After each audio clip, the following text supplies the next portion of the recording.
Vamos falar agora de saúde mental. Todo mundo vive dias de tristeza e dias de euforia, mas para algumas pessoas essa variação de humor é muito intensa e imprevisível. Elas têm transtorno bipolar. Até chegar ao diagnóstico, o paciente sofre demais. A instabilidade emocional dificulta a convivência, a pessoa se vê sozinha e pior, sem entender o que está acontecendo. Mas com tratamento dá para retomar a vida. É o que você vai ver agora, no último episódio de Males da Alma, com o Dr. Drauzio Varela. Isso é a República onde eu morava, em Porto Alegre. Foi uma época muito boa. Eu não tinha nem ideia de que pudesse ter transtorno bipolar. Alguma coisa foi mudando, eu ficava muito tempo deitada, mas tinha alguns momentos que eu ficava muito animada. Então era tudo muito confuso, eu oscilava muito. Um momento de excitação, que foi quando eu me casei, era um momento de mudar de vida, de começar de novo. Aí em Campos do Jordão, na lua de mel. Aí eu tava bem depressiva. Com o passar dos meses, isso foi ficando muito difícil. Isso ocasionou o fim do relacionamento.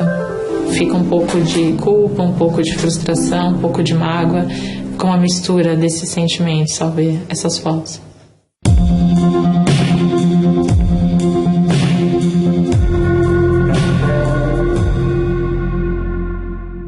Alternar fases de tristeza com outras de otimismo e autoconfiança acontece com todo mundo. Mas em algumas pessoas, a tristeza vem acompanhada de desinteresse por tudo, incapacidade de sentir prazer, isolamento social, esquecimentos, alterações do sono. É a fase depressiva. Essas crises depressivas são seguidas por outras que apontam no sentido oposto: excitação, euforia, aceleração do pensamento, fala rápida, desinibição exagerada, maior interesse sexual e até delírios. É a fase de mania. A alternância entre a depressão e a mania é a característica principal do transtorno bipolar. Ana Cláudia recebeu o diagnóstico de transtorno bipolar há 7 anos. Por causa das crises, ela se separou do marido e abandonou a faculdade 2 vezes. É difícil lidar com a sensação na hora e com esses sentimentos todos, é difícil. E houve algum fato que te fez tomar consciência de que a situação que você estava vivendo era prejudicial? Na verdade, eu sentia uma dor, uma angústia que eu não sabia explicar. Você ficou só deprimida ou também alternava as fases de depressão com excitação? Eu alternava também. Eu ficava muito tempo agitada, dormia pouco. Então eu comecei a descontar isso em compras, em gastos. E foi quando eu saí daqui para comprar uma coisa para minha mãe e voltei com o carro. Como assim? Comprou um carro? Ela pediu para que eu saísse e comprasse uma cortina nova para ela. Era época de Natal. E eu passei em uma concessionária, vi um carro. E você tinha condições financeiras de comprar o carro? Não, nenhuma. O mínimo que eu consegui foram prestações de R$500. Nessa época meu salário era de 1.100. Eu tinha seguro para pagar, eu tinha outras dívidas também geradas pela euforia. Então quem acabou assumindo o pagamento foi minha mãe e minha irmã. Que euforia é essa que faz uma pessoa comprar um carro sem ter nenhuma condição financeira para isso? Na verdade é um sentimento de que você pode fazer qualquer coisa. Porque você se vê tanto tempo depressivo e em um momento você se vê alegre demais com o carro, com o celular, com o computador e depois com várias dívidas. Eu às vezes também fico triste, deprimido, e aí depois em outras fases eu estou alegre, estou disposto, acho que eu vou resolver todos os problemas que aparecerem pela frente. Como é que eu sei se isso é transtorno bipolar? Tanto a tristeza quanto a euforia são sentimentos que nós temos quando alguma coisa boa ou ruim acontece na nossa vida. Isso é muito diferente do que nós chamamos de depressão e mania. A depressão é um conjunto de sintomas, as alterações de humor, alteração de apetite, alteração de sono e aquela tristeza e a baixa autoestima que ocorrem ao longo de semanas. A mania é a mesma coisa. São episódios em que as pessoas precisam ter quase todos esses sintomas. Euforia, irritabilidade, diminuição da necessidade de sono, alteração do apetite, agitação motora. Ou seja, eu diria que a intensidade e a duração e a quantidade de sintomas é que fazem a diferença entre esses sentimentos normais que todos nós temos do que nós chamamos de transtorno bipolar. Isadora tem 23 anos e sofre com o transtorno bipolar desde os 12. Suas variações de humor são constantes. Cansada disso tudo. Eu entrava em depressão durante um mês, por exemplo, e no outro mês seguinte eu era a melhor pessoa do universo, me sentia ótima. Oi, gente, tô super bem. Tô indo pro curso, arrumei meu cabelo, hoje é sexta-feira, tô nervosa, ansiosa, não vou usar o remédio tarja preta hoje, porque se eu usar e misturar com a bebida não dá certo. Vamos lá. Como foi diagnosticada há apenas 6 meses, Isadora passou esse tempo todo, desde a sua adolescência, sem saber o que tinha. O álcool era seu único refúgio. Na fase de depressão, você bebia para ficar alegre ou para esquecer. Na fase de excitação, você bebia por quê? Você já estava alegre e excitado. Você quer ainda mais ali, além daquilo. Ir além, sabe? Ultrapassar aquele limite. Essa questão, principalmente do álcool, atrapalhou demais todos os tipos de relacionamento que eu tive na minha vida. Principalmente com a minha família e com o meu namorado. É comum confundir transtorno bipolar com depressão. Erro grave porque os tratamentos são diferentes. Em média, os pacientes demoram 13 anos para receber o diagnóstico correto. Nesse período, sofrem com a medicação inadequada. Não é raro procurar refúgio no álcool e nas drogas proibidas. Mas a consequência mais triste é a solidão. Sem entender o que se passa, a pessoa se afasta dos amigos e da família. Mesmo com o diagnóstico e o tratamento certo, a convivência não é fácil. A mãe de Isadora ainda procura o melhor caminho para lidar com as crises da filha. Meu humor agora tá péssimo. Graças a Deus tem ninguém em casa.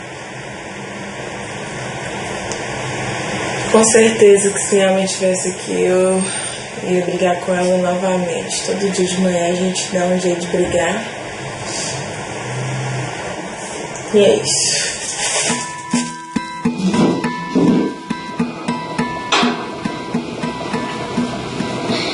Você quer que pique o quê? Eu quero que você separe as folhas. Para quem não está acostumado a lidar com a situação, é assustador. Uma palavra pode desencadear uma crise e essa crise pode durar uma semana. Quer dizer, a reação pode ser muito desproporcional. Em todos os aspectos, tanto na alegria quanto na tristeza. Cozinhar entre nós dois pode desencadear um pico do transtorno. Mas o que é que eu faço aqui? Nada, você não faz nada. Fica estressado. Você está vendo já? Muda totalmente. Acho que o medo de se relacionar, o medo que as pessoas têm de se relacionar comigo, isso tem atrapalhado muito a minha vida. Ainda existe muito preconceito, eu tenho sentido isso na pele. Pessoas que não acreditam, que acham que é simplesmente uma frescura ou que é simplesmente uma mudança de humor repentino que todas as pessoas do mundo têm. No extremo, quais são as consequências do transtorno bipolar? O suicídio é, infelizmente, o desfecho mais dramático que pode ter com os nossos pacientes. O risco chega até 15%. Se nós pensarmos que a taxa de mortalidade por suicídio na população é 0,5%, isso significa um risco 30 vezes maior nos portadores de transtorno bipolar. Eu fiquei um certo tempo esperando e fui pro meio da avenida.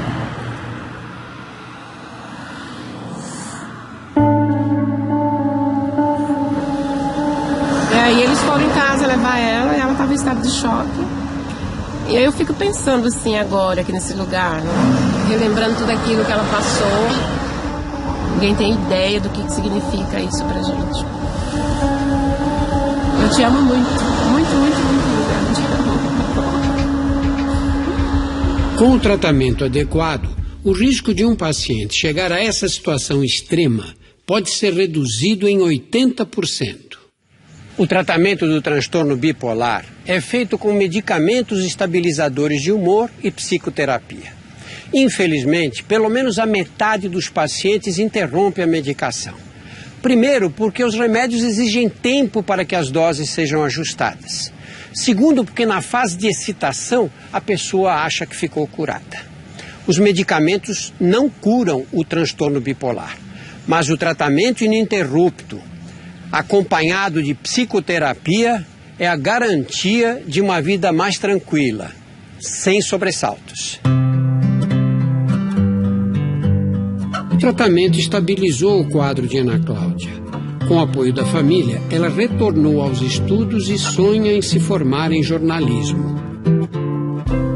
Hoje eu já consigo perceber quando estou tendo uma crise, ou depressiva ou eufórica. E você não aprendeu a fazer alguma coisa para tentar evitar que essas crises se aprofundem? Eu tenho muita dificuldade em falar dos sentimentos, então eu comecei a escrever essas coisas.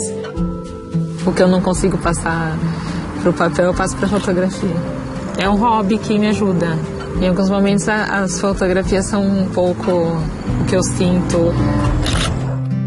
E como é que você vê o futuro, Isadora? Na primeira consulta que eu tive com a minha psiquiatra, eu perguntei pra ela assim: doutora, eu vou ter que tomar remédio pra sempre?